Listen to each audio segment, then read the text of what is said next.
নমস্কার। আজকে ভিডিওতে চর্চা হবে যে একই দিনে বিরাট কর্মসংস্থানের ব্যবস্থা করলো ভারতবর্ষে এমন একটি পলিটিক্যাল পার্টি। একই দিনে প্রায় 48,000 মানুষের ইন্টারভিউ নেওয়া হয়েছে। তার মধ্যে তোমার 20,000-এরও বেশি ছেলেমেয়ে যারা অলরেডি সুযোগ পেয়েছে এবং 7,000-কে একই দিনে কিন্তু অ্যাপয়েন্টমেন্ট লেটার তুলে দেওয়া হয়েছে। সেটা হচ্ছে কোথায়? সাম্প্রতিক বিহারে। বিহারে যুব কংগ্রেসের পক্ষ থেকে একটি মেলা, কিসের মেলার তৈরি করা হয়েছে? সেটি হচ্ছে চাকরি। যে সমস্ত বেকার ছেলেমেয়ের চাকরি হয়নি তাদেরকে রোজগার মেলার ঘোষণা করেছেন। কে করেছেন? দেশের বিরোধী দলনেতা এবং কংগ্রেস নেতা রাহুল গান্ধী।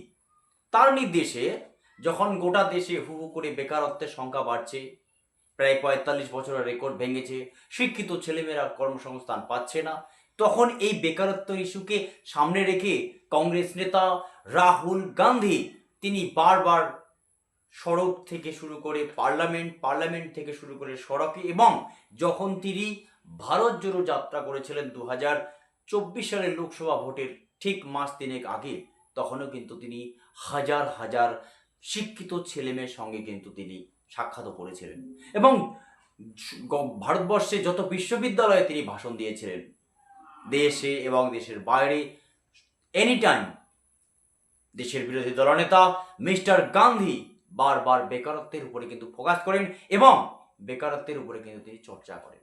সেই মোতাবেক বিহারের রাজধানী পাটনায় শ্রীকৃষ্ণ মেমোরিয়াল হলে রোজগার মেলার আয়োজন করে বিহার যুব কংগ্রেস। প্রায় 48,000-এরও বেশি ছেলে মেয়ে সেখানে নাম লিখান।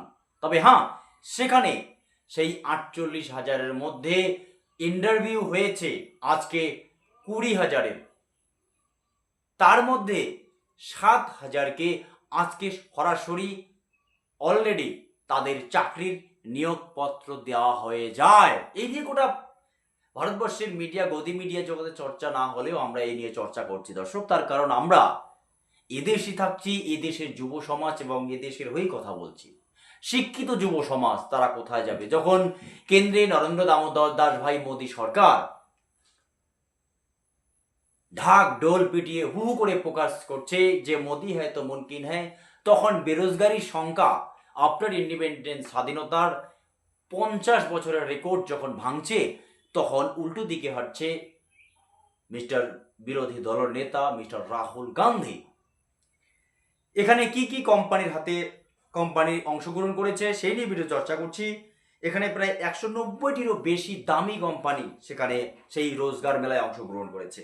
সেই অংশগ্রহণে কিন্তু 48,000 অ্যাপ্লিকেশন জমা পড়েছে, 20,000-এর আজকে ইন্টারভিউ হয়েছে এবং 7,000 ছেলে মেয়ের চাকরি আজকে সেই রোজগার মেলার মাধ্যমে কংগ্রেসের পক্ষ থেকে গান্ধী ময়দানে অর্থাৎ পাটনায় সরাসরি একটি শ্রীকৃষ্ণ মেমোরিয়াল হলে একটি আয়োজিত সভায় সরাসরি তাদের হাতে কিন্তু নিয়োগপত্র তুলে দেওয়া হয়েছে।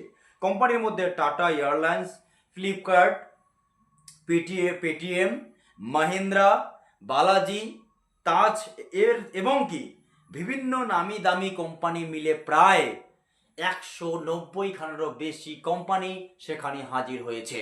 যদি এই সমস্ত ভিডিও আপনাদের ভালো লাগে, চ্যানেলটিকে লাইক, শেয়ার, কমেন্ট এবং সাবস্ক্রাইব করতে ভুলবেন না। আজ এ পর্যন্তই।